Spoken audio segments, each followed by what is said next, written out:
মালদায় ধুন্ধুমার আর বিচারকরা আক্রান্ত। এতেই বেজায় ক্ষুব্ধ সুপ্রিম কোর্ট, ডিজিপি, মুখ্য সচিব, এসপি, জেলা শাসক শোকজ।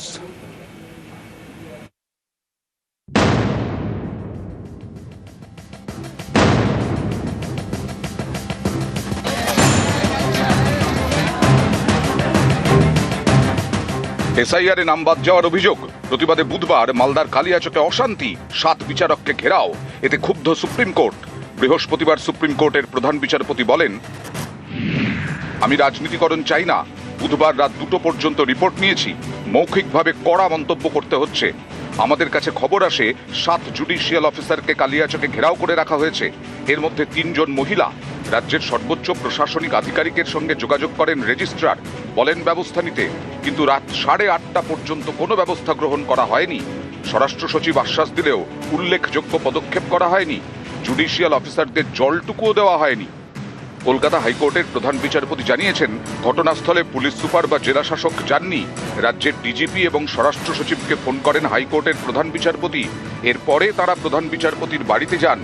সেখানে বৈঠকের পর 7 জন বিচারককে উদ্ধার করা হয়েছে। উদ্ধার করার পরেও তাদের গাড়িতে ইট ছোড়া হয় এবং লাঠি দিয়ে হামলা হয়। এটি কোনো সাধারণ ঘটনা নয়। বিচার বিভাগের অফিসারদের মনোবল ভেঙে দিতে পরিকল্পিত এবং উদ্দেশ্য প্রণোদিত পদক্ষেপ, যাতে বিচার প্রক্রিয়া বন্ধ করে দেওয়া যায়।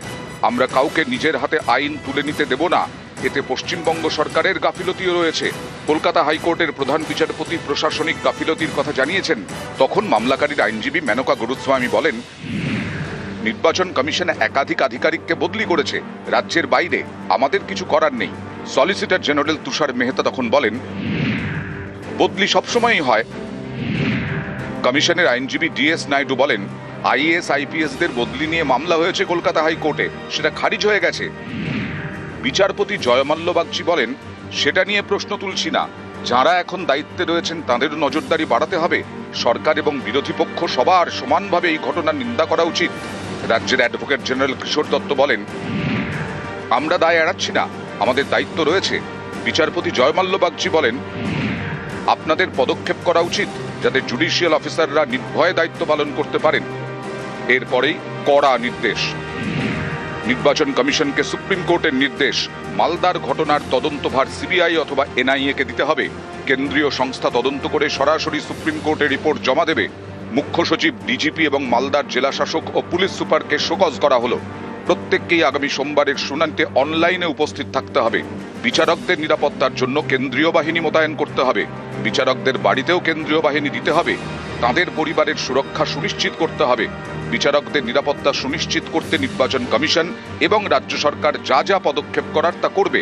যে সমস্ত জায়গায় আপত্তি জানানোর কাজ অথবা শুনানি চলবে, সেখানে 3 জনের বেশি ঢুকতে পারবেন না, 5 জনের বেশি জমায়েত করা যাবে না। এই বিষয়টি নিশ্চিত করতে হবে রাজ্যের স্বরাষ্ট্র সচিব, ডিজিপি, জেলা শাসক এবং পুলিশ অফিসারদের। এদিন সুপ্রিম কোর্ট বলে, আমরা কাউকে জুডিশিয়াল অফিসারদের মনোবল ভাঙতে দেব না। রাজ্য প্রশাসন সম্পূর্ণভাবে ভেঙে পড়েছে। মুখ্য সচিব, ডিজিরা তাদের দায়িত্ব পালনে কার্যত ব্যর্থ। মামলাকারীর আইনজীবী কপিল সিব্বাল সুপ্রিম কোর্টে বলেন, রাজ্যের আইন শৃঙ্খলা ভেঙে পড়েছে, এই পর্যবেক্ষণ দয়া করে প্রত্যাহার করুন। প্রধান বিচারপতি সূর্যকান্ত তখন প্রশ্ন তোলেন, বুধবার যে ঘটনা ঘটেছে সেটাকে কি বলবেন? আইনজীবী কল্যাণ বন্দ্যোপাধ্যায় বলেন, অত্যন্ত খারাপ ঘটনা ঘটেছে।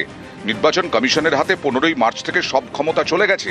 কমিশন তাদের নিজেদের লোককে বসিয়েছে, প্রতিদিন প্ররোচনা দিচ্ছে, তার কারণেই এই ঘটনা ঘটছে। কমিশনের আইনজীবী তখন বলেন, আপনারা প্ররোচনা দিচ্ছেন। পাল্টা কল্যাণ বন্দ্যোপাধ্যায় বলেন, মুখ্য নির্বাচন কমিশনার বিষয়টি ব্যক্তিগতভাবে নিয়েছেন, তাই বাংলায় সব আলাদা। নিউজ 18 বাংলা।